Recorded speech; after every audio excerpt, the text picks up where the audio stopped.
much time we will take? Like, 30 minutes. 30 minutes. okay, As we finish, perfect. So, we will yeah, just wrap it up. So nothing really yeah. much. So firstly, Okay. welcome, and please let me know a little bit about you. Thank you very much. As you know, my name is Aisha Saddiqua. Originally, I'm from Pakistan.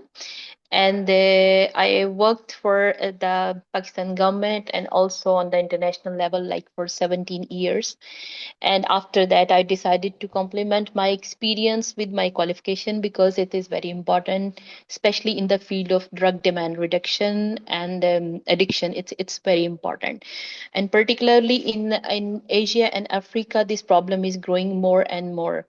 And in our region, because that there is a region, I will not name anything because it's because of the confidentiality and respect of the privacy, but there are some regions where the opium production is very high. Oh So yeah, when the I get it. opium, I get it. yeah, and when the opium production is high, of course it means the trafficking is equally high. So when there is a trafficking, it's always a leakage. Leakage means the drug which is being trafficked from one country to other country, it always leak in the in between passages. And from this leakage, people they get the substances and they get addicted. So in our region, this problem is very high in the South Asian region. And I started working with the US State Department on the behalf of my government, and also on the base of my personal contribution in, you can say, in 2010.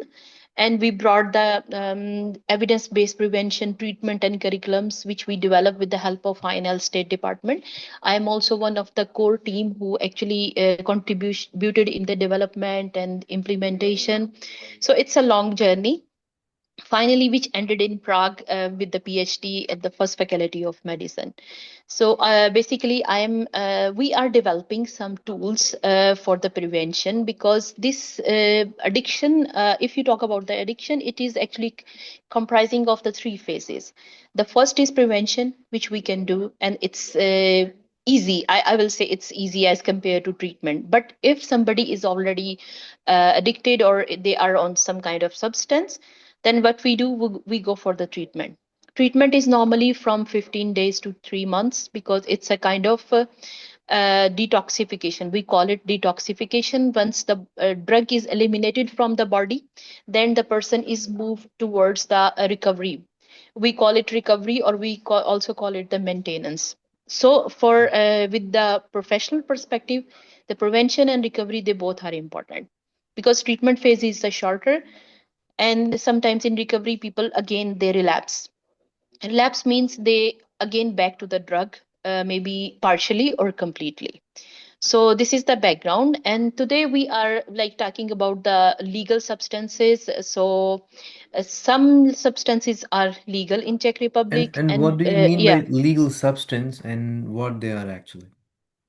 Yeah, I just want to explain it. Like, for example, the legal substances are those which are the government allowed to purchase, sale. First of all, let me tell you what are the substances. These are the drugs, or you can say the chemical. These can be the natural. For example, opium is natural. Cannabis is grown, it's natural, and some are lab made chemicals. For example, when you, and some are semi synthetic. They call semi synthetic because when you process opium in the lab, it comes with the heroin, and heroin is Mhm. very common term, maybe you are aware of Yeah, that. yeah, yeah. And some are totally lab made. For example, ecstasy tablets, LSDs, we call it hallucinogens, and there's some psychoactive drugs, they are lab made. So these chemicals which cannot be sold, possessed, or they cannot be trafficked somewhere, those are called the controlled substances. Hmm. It means illegal or illicit. So substances which are the government or the rules or authorities allowed to sell, purchase, also having possession means you are having it. Those are called the legal substances. So if we particularly talk about the Czech Republic, of course, alcohol. First of all, it's a Hmm. legal substance, although it is in the category of the addictive substances, but it is legal. Tobacco, it also have dependence, not like heroin, not like opium, because every substance is treating the body differently. And then also the prescribed medicines, for example, sleeping pills, they are legal, but they have addictive nature. And then the most important thing is, which we are going to talk about it, is the cannabis. Mm-hmm. So, and also I would like to add, maybe some of our brothers and sisters who are from Malaysia, from Indonesia, like from the Pacific region, they know there is also a substance that is called kratom. Kratom. And kratom, Okay. and kratom is normally they use for the in the liquid form, but I observe that in Czech Republic it's a lot. And now the government, the Ministry of the Health, who are working with our department also on some projects, they are going to regularize all these substances, so that not only cannabis but also the kratom. And normally, if you will step in the Vietnamese shops, you will find it there in the different form of like powder, some drinks. It is also having the a kind of dependence, addictive kind of natures. What is the addiction and what is a dependence? Actually, uh, addiction is basically a chronic relapsing brain disease. It means that if you are treated, it doesn't mean that you are clear. For example, we have fever, we have some other problems. We once we treated, we are okay. But in addiction, there is always a chance of the relapse if you go to the similar environment, or there are some triggering factors in the environment. They can also create your dependency, and this situation is called relapse. So, cannabis is also having the relapse qualities, like not qualities, we can say the features, characteristics. And particularly the cannabis, if you ask me about the Europe, it is legal in 4 countries so far. Legal means for the recreational use. It's in Germany, Malta, Luxembourg, and Czech Republic. And And just have they, one question. We yeah, often see in the old town square anywhere, cannabis allowed, you can come and buy. So what is the, so you can basically go and buy the real cannabis. yes, yes, Ah, because it is legal for the recreational use. These okay. 4 countries in the Europe, they have Mhm. it's legal permission for the recreational use, because smoking, drinking, it's a recreational. So you see the hemp shops everywhere in the whole Prague. So it's all for the recreational use. But in other European countries, some are using it for the medication. For example, last week I was in Poland. I was teaching in the university staff over there, and they told me that it's illegal. You Mhm. cannot buy, you cannot smoke, you cannot drink any form of hemp in Poland. So it's Mhm. country to country. So in short, the legal is that which is allowed from the government. So hemp is allowed from the Czech government, so the people they can smoke. But of course, it has some effects, and maybe we will discuss further about Okay. the effects. Yeah, sure. Mhm. And how they work with human brain and body. Yeah, this is very important, especially every substance is having a different its properties and its different effect on the brain and body. But I will quickly talk about the cannabis.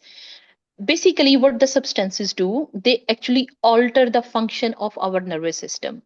You Mhm. know, our brain is basically a center of all the coordination, all the coordinated movements, our thinking, memory, sensory and coordinatory movements are coming from the brain. So in our brain, a lot of neurons and neurotransmitters are working. Particularly, if I talk about the one neurotransmitter, which is more related to the player system of player center of our brain, is dopamine. It is very much close to the activity of the brain. It gives us the sense of pleasure, relaxation. So normally what the drugs do, they actually cross our blood brain barrier, and they start mimicking or masking our original neurotransmitters. For example, if I will give you a simple example. You are driving a car on the Okay. speed of 80. Suddenly something is coming from the back and it is pushing you. So Mhm. your car start running. You are not doing any kind of racing, you are not changing the gear, but it's running in 120 speed. Yeah, yeah. So this is something artificial force which is coming from the back. So substances do the same thing, and they affect your mood, your memory, your thinking. also the coordination, sometimes judgment, and eventually it affects on your heart rate, your heartbeat and your breathing, and slowly, especially cannabis, it affect on the brain activity. Mm-hmm. Normally people think that this is same like smoking or nothing is happening, but actually cannabis activate your brain, your especially your brain's reward system. So when they smoke they feel very good, they think that we have more concentration on our study, we are we can do something very good. But the moment its effect gone, so brain activity completely shut down, so it fell down, and you start, of course it start creating itching, sometimes create aggression and negative thoughts and mood swings also. So it slowly affect the brain, and its effects are worse, and especially in a country where this kind of substances are legal, not only for cannabis but also for alcohol. Sometimes the people, they don't know the limit, how much they can use it, because it's legal, so mentally they are just relaxed that okay, it's legal, so we can use it. So they are sometimes unable to set the limits of use. I think this is the most critical thing, which affect not only their body but also their brain function. Mm-hmm. So for, I think this is very important for all of us to know. For example, if somebody is smoking, so the same effect comes with the smoking, Mm-hmm. and the same effect, but it's more, you can say the worst effects comes with the hemp or cannabis, because Mm-hmm. and secondly, most important thing, the other substances like heroin, morphine, somebody is injecting drugs or something, they are having the detoxification, as I mentioned, as a treatment. Unfortunately, the cannabis, if you are addictive to or you are used to the use of cannabis, there is no detoxification, because it's all about the brain. So it is actually regulating your brain activity, trying to control your brain activity. So you, it's not in your body, so you cannot eliminate it from the body, and you cannot go to the recovery. So you can say that it's even much more dangerous as compared to the other substances. Yeah. And what can be the preventive measurements? Yeah, this is very important. Okay, if you are living in Czech Republic and you understand Czech language, it's much more easy, because from my Mhm. department, in collaboration with the Ministry of Interior and Ministry of Health, we develop, Czech government, they develop a lot of programs for the schools, for the parents, for the adults. Even we have from my department, we have one mobile app. This you can say it's a telehealth, and it's I forgot the exact name. It's that is for the smoking quit. You will find all the that is in the English, that one, and you can find all the therapies and everything there. How to quit the adequate? Yeah, its name is adequate. You can search in the Google also. But if you don't understand Czech, there is so many international online programs are available. Especially the most important thing is to educate yourself, try to explore. We have chat gpt, we Yeah, have yeah. so many other we have so many other links, we have so many other AI tools, and ask them what are the effects.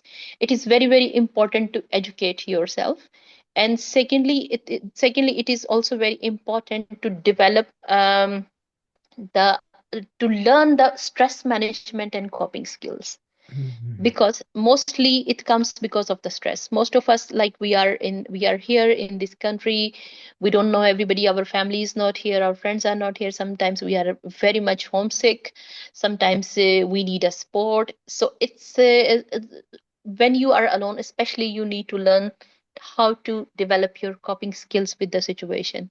I know it's very challenging, but it comes with your migration or with your movement. That's why we have this community, and I think this is a great sports. Whenever you feel something, you can write in the group, you can ask. I think the community is always a very strong sport, and even we have a complete curriculum on the community based prevention intervention. And even in Czech Republic, they are more focusing on the community based preventions, not only for the adults but also for the kids. So try to connect with your community, try to learn the coping skills, educate yourself, and try to manage. If you are smoking, try to manage it. Like, don't go for the overdose. Set your limits and try to be in the limits so that you can. Prevention is always better than anything. Yeah. And I would also like to ask you, where Mhm. have you reached in your specific survey as for this navigating legal cannabis? Have you, is there any moment where you're proud of you have achieved something which you'd like to share with us? Actually, it's not about specifically about the cannabis. We worked on it. I worked with State Department. Like we started work in 2014, and we developed international curriculums for the whole world. And even 2014. from 2014 and Wow. 2018, we launched the final curriculums, and they all are available on online, universal prevention curriculums. And the honor is that I was one of my name is witness over there in the Mhm. contribution section, and those curriculums are already implemented in all over the world, including India, Pakistan, almost all Asian countries, African countries, Latin America, and America. Then in 2018 or 19, some around, Europeans, they adopted the material from our curriculums in these universal curriculums, and they developed the one curriculum that is called EUPC, European Prevention Curriculums.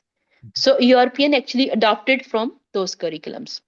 So this is one of, you can say, one of the key achievements, and that's why I was invited here for the PhD also. Mhm. That's So really. yeah. Yeah, and now my focus is especially to work on the online prevention, not AI, because when you talk about the mental health, when you talk about the therapy, AI is not a solution. In our field, it doesn't work much. Yeah, it can be used for the diagnosis or something, but it cannot be used for the treatment or therapy, because this is more humanized thing. You are interacting with the individual's feelings, their conditions. So we are working on the education of online, developing the online educational tools. So with my department, currently we are piloting some courses which I developed for the Charles University. We are piloting it in Pakistan, in Philippines, some African universities, with Turkey and some European universities. So hopefully we will conclude it. The half we concluded already with some of the universities. The rest we are concluding, and then we will launch this course for especially for the universities in all over the world on the behalf of Charles University. It is more about the updated information on the prevention intervention, how to protect yourself, how to understand, and if somebody is in the vulnerable situation, how to manage them and how to refer them. I hope this will be a big contribution from my side and from my department side to the whole prevention world. And why do you think this addiction is severe in, for example, in the regions, let's say Africa or Asia, but not in Europe, where it is Mhm. legally or partially somehow is available, where it's completely Mhm. banned? Still, the addiction is high. Why do you think this is such a cause? Because this is not an individual thing. This comes from the society. This comes from the contribution. When we talk about the addiction, to get us buy a substance and get used to it is the individual matter, individual person, his individual activity. But the treatment is involved with all the stakeholders. It's not only government, it's community, it's parents, family, co-workers, workplace, peers, in the long run, religious institutions, all the segments are involved. So unfortunately, I can see that we don't have much sport, because there is one related to your question. I just recall the one most important thing which is very common in Africa and Asia, and observe that it's not very much in Europe, is the stigma, social stigma. Like if somebody is addicted in our region, not only that person but his or her family is strongly stigmatized. Like people don't want to have relationship with them, they don't want to visit their house, they don't want to have the to set up the new relations with them. For example, they don't want to get married in that family because the person is addict. Now the things are gradually changing, but still these stigmas are very strong. Actually, the person who is on the substance, who is using substance, or she actually need a very strong support from not only from the family but also from the community. Why from the community? Because they are going out and they are living in the same situation where they get addicted. They will see so many triggers mean maybe they will a person came across just cross their way with whom they used to use drug. You can say a drug partner is just crossing or passing by, and they it can remind us and it can trigger their brain. So in this situation, and your family or somebody can really help you. So we have a little bit difference from our region to this region, but in last 10 years, we because I was working on the policy level also, we really work hard. Es- Especially I can say that now we don't have non evidence based methods of treatment in our region. We have all evidence based treatment. Evidence based mean which is actually testified, which is based on the theory, practice, and also research. And similarly in Europe they have treatment, and but in our region the recovery management is better than Europe. I observe, Mm-hmm, because mm-hmm, here they have very good recovery management, but they don't have much more studies on the recovery management. mm-hmm. So they are more focusing on prevention, but the prevention actually started from 2012 officially, especially in the field of substance use. And since then we are working, like I'm working with all the entities, international entities. So still Europeans are working on it. So this is a Okay. little difference. Yeah. Doing good. Thank you so much for all the information. Is there something would you like to add more so that we can, based on this, we can move on to the next segment where we discuss about PhD and programs. Yeah, sure. I will just like to add that if somebody need any kind of information, they can just post in the group, and we can definitely approach. And they want to learn about some kind of treatment, because in my university first faculty of medicine, we are also attached with the Prague General Hospital, and they have the patients, but they all are the Czech speaking. The staff is Czech speaking, so English speaking is not available. But if somebody is having command on Czech, and they think so that they need some kind of this treatment, so we can definitely help them, or One. maybe they can just approach you and we can do it together. Yeah, 100%. This is something really very good initiative. I will also post about this in the group. So if someone is in such need, so they would definitely would approach up. And I would like to Sure, now inshallah. just shift our focus towards the PhD opportunities. So based on that, what are the requirements to apply for PhD program? Like publication, Mhm. uh, do we need to find a supervisor or just directly apply to the university? How does this take place? Okay, so this is a little bit technical field, but Technical, I will tricky explain question. to you. Yeah, tricky. Okay. So I will explain it. I will try to explain for everyone. When I Okay. applied in 2022, it was much more easier. Mm-hmm. Of course, you need to find supervisor first. Mm-hmm. And if your supervisor is having some project, you can amicably decide for the project. If they don't have, you are coming with your own topic. If they appreciate it, definitely they will sign a agreement. Like it's a kind of performa they will sign, and with that performa you will apply. Mm-hmm. You will apply, for example, if I talk about the Charles University, you will go to the application section of Charles University, select your subject, select your PhD, and then you will launch the application. Application fee is, I think, still it's less than 1,000 Czech crown. It's 870 or 950, something like this. After that, if you are not from the Europe and you are from the other countries, you the same process, you need to go for the legalization of your document and everything. And then for PhD, you will receive a if you are selected, then they will send you a call for the interview. So during the interview they will discuss about your publications, and it's much more preferable if you have, even if you have one. And especially the Charles University is a little bit conscious about this. For example, I had very long experience, so because I already developed the international curriculums, we didn't they didn't ask me much about the publication or such thing, because it's already very big scenario. But for the normal students, normally they prefer that if the uh, publication is in some peer review, renowned or registered peer review journal, or in impact factor. So like some people have a lot of publications, but the journals are not recognized. I will share the link in the group where you can just go and you can find the journal which one is registered. SJR, maybe some of you know about it. It's a database and you can find the journal. If your journal is already listed in SJR, so they quickly check it, and then it's good, and they ask you about the research questions. Secondly, it also depends on department to department.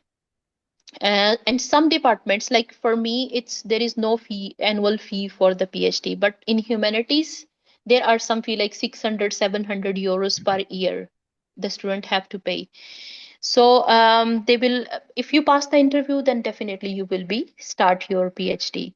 But now the situation is different. It Mm-hmm. is totally different from the 2025, and now it's a little bit complicated because they change. Before that you will apply in the same way, but your supervisor, before that the Czech government, they used to pay some stipend to the PhD students, but now they are not paying anything. But government is not paying anything. They are directing supervisors to apply for the funding, and then the supervisors, if they have funding, they will accept you. Mm-hmm. So the criteria is a little bit difficult. So it means that if you want a fund, normally the supervisors, they pay the fund, they will like it's now the set limit for the payment per month is 25,000 Czech crown for 4 years. Mm-hmm. So you can say that is a kind of job for 4 years, and your supervisor will pay 25,000 Czech crown to you for every month. So Mm-hmm. if the supervisor is having funding, they will take you in. So because of this, the competition is more high. Yeah, yeah. And if you finish your study from Czech Republic, you have plus point. If you have publications, you have plus point. And we observe, like this year, the acceptance rate is between 0 to 1. Ah, okay, okay. So before they were accepting like 5, 6 students every year, even from the internationals, but now the ratio is 0 to 1. This year, it was 0 to 1. Ah, okay, okay. So, but there is another point because I was exploring all the opportunities. The other point is some departments are offering the combined study program. Combined mean you are not regular student, but you can just go, and you maybe you have, even for the regular students, you are not supposed to go 5 days in a week. You normally your supervisor call you for the meeting. It depends on your supervisor because your supervisor is your boss. So sometimes you are conducting online meetings. We had some coursework. I completed the coursework in the first and second year. Especially these are the subjects related to the basic subject matter and also research. But in the combined method, there is no fee, and they will not pay you anything. So you can get the visa, you can stay in Czech Republic, but you can also do some kind of job. So Mm-hmm. this combined, then you will not get anything from the university. So this is the second form of the alternate of the PhD. But if you want to go for the full time with the stipend, now it's very much challenging and it's more difficult. So for any person Yeah. who would like to focus on having a full-time job and then Hmm. doing a PhD, so it's going to be either It's impossible, possible. impossible. It's Uh-huh. possible. It's It's possible. possible. Okay. It's Yeah, it's possible. possible. Okay, Yeah, okay. it's possible. Yeah. So what I understand from the scenario is they get this 25,000 Czech crowns per month Hmm. from the PhD scholarship, Hmm. plus they work, they earn, and then they will be able to still manage all these laboratories, seriousness of the supervisor, or rules or regulations whatsoever is manageable still. If they are giving you the stipend, that is a Mhm. full-time job from your university, then you can do the part-time. Okay, okay, okay, yeah, okay. Yeah. So full time But becomes if this, they, then okay, yeah, if they are not giving you full-time anything, then you can find part-time or full-time, or you can just earn by yourself. okay, They are not listing it as the full-time or part-time. They said, yes, okay, you can earn by yourself and when they because you are not going every day. Yeah. and when they're not giving you full time, in that case, there won't be a stipend of 25,000 Czech crowns. No, No, okay. maybe I can tell you about the stipend when we started before. It was from the government of Czech Republic. Mm-hmm. For the PhD, it was 10,500 per month Mm-hmm. before, Before. and they used to increase 500 Czech crown. Okay. every year. So in 4 years, you actually reach to the 12,500. Uh-huh, okay. And then for like the for the previous students for like us, they just slightly increase the amount, but they set this limit. The Czech government now is not paying anymore from Mm-hmm. 2025. Now they Mm-hmm. are inviting supervisors for the funding, and supervisor will select the student and they will pay them. Uh-huh, okay. So And now this is the scenario in all government universities of Czech Republic. and what is the process to find PhD programs, Mhm. let's say out of Czech Republic? It's very easy. Like if you want to go for the Germany, in Germany, in Belgium, in France, I don't know in France, but in Sweden, it's a kind of job. So if you are Mm-hmm. going for the PhD, it's you are actually going to start a job. It is very easy. They have their PhD portals, and they open. I think they will be open from August to in August or in September it will be fully functional, and I think the last date is the 30th April for application. But Mm-hmm. before that you can find the projects there. You can find it, just simply use the Google and Google that I want to do the PhD. The Sweden, they are having their data banks or the complete details over there. For the France, they have some scholarships also. So you can just directly go to the website and directly contact to the supervisor. Okay. And there is a tip, always ask them if they have some project. Ah, okay, okay. So maybe you can then accommodate with them with your project. If they Mm. don't have and they like your idea, because if you are trying to explore your own ideas, of course, we are on the student level and they are all already supervisors. So of course, this will be more challenging for you. Mhm. But if you can also see if they have funding on some specific kind of projects, then you can also align your project with their theme. So it will be much more helpful to be accepted. Mhm. So simply just go try to find out on the Google the PhD programs, because it's going to be open maybe in 15 days or 1 month. So just directly go to the university website, contact the supervisor. MashaAllah. Yeah. I will be having Yeah. just one question, and after this, I Mm-hmm. will open it for our participants to ask any questions to you. Mm-hmm. So this will be, is there any fee for PhD, or they just join in and they keep getting the stipend? How does it work? As I told you before, it was like this. Some department they charge. For Uh-huh. example, in some courses they charge 1,000 euro per year, but they Ah, are okay. also giving you the stipend, so Right. Okay, okay, it's okay. not a big deal. But Okay. some mostly PhD is a kind of job in other countries of the Europe. Mm-hmm. So they pay.